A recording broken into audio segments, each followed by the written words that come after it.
రామ్, ప్రియానంద్, బిందు Madhavi hero హీరోయిన్లుగా Srivas direction లో producer Dil Raju నిర్మిస్తున్న మూవీ రామరామ కృష్ణ కృష్ణ. ఈ మూవీ ఈ మంత్ 12th రిలీజ్ అవుతుంది. ఈ సందర్భంగా చిత్ర unit had a press meet. Take a look.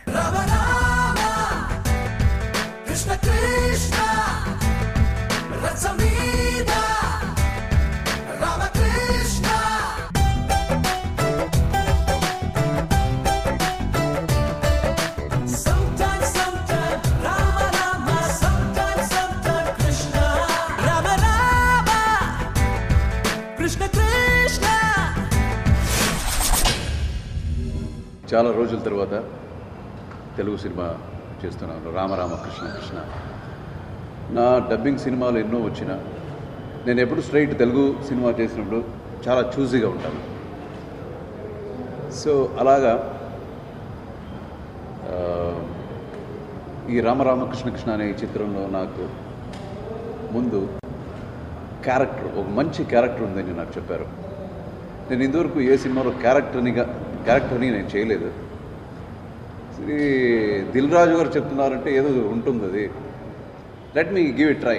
Character విని తర్వాత ఎలా ఉంది అని డిసైడ్ చేద్దామనుకొని క్యారెక్టర్ విన్నాను.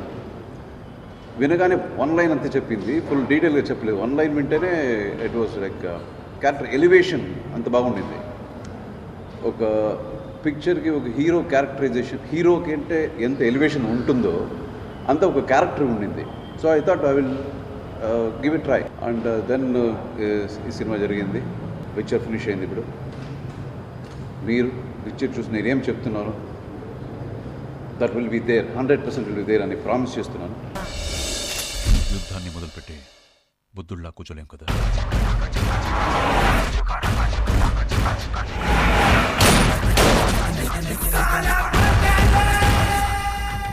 రాముడు వస్తే రావణ కాష్టం, కృష్ణుడు వస్తే కురుక్షేత్రం.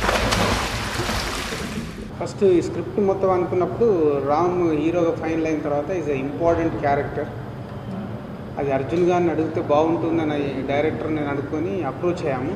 కానీ ఎక్కడో భయం, హీరోగా ఆల్రెడీ తమిళ్లో మూవీ చేస్తున్నారు, మన తెలుగులో డబ్ అవుతున్నాయి, అడిగితే చేస్తాడో చేయడని ఎక్కడో చిన్న నాకు టెన్షన్ ఉండేది.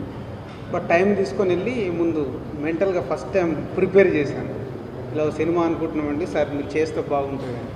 అలా చూసాడు, ఏంటి స్క్రిప్ట్ ఏంటి, స్క్రిప్ట్ విన్న తర్వాత డిసైడ్ చేస్తాను. మళ్ళీ నెక్స్ట్ డే నేను వెళ్ళి స్క్రిప్ట్ నేరేట్ చేశాను, ఒక హాఫ్ అన్ అవర్ నేనే నేరేట్ చేశాను. వినేసి అరే భలే ఇంట్రెస్టింగ్ ఉంది, ఎప్పుడు చెప్పిస్తారు డైరెక్టర్తో చెప్పండి నేను చేస్తాను అన్నారు. సో డైరెక్టర్ వెళ్ళి నేరేట్ చేసిన తర్వాత immediately I'm doing this film అన్నారు. 12th రిలీజ్ చేస్తున్నాం. మా బ్యానర్ నుంచి వస్తున్న May 12th భద్రా రిలీజ్ చేశాం. సో లక్కీగా మళ్ళీ ఒక కమర్షియల్ సినిమా అదే డేట్ షిఫ్ట్ కావడం. సో ఇది మళ్ళీ మా బ్యానర్ నుంచి వస్తున్న ఇస్ పక్కా ఇస్ ఎ కమర్షియల్ ఫిల్మ్. పడుతుంది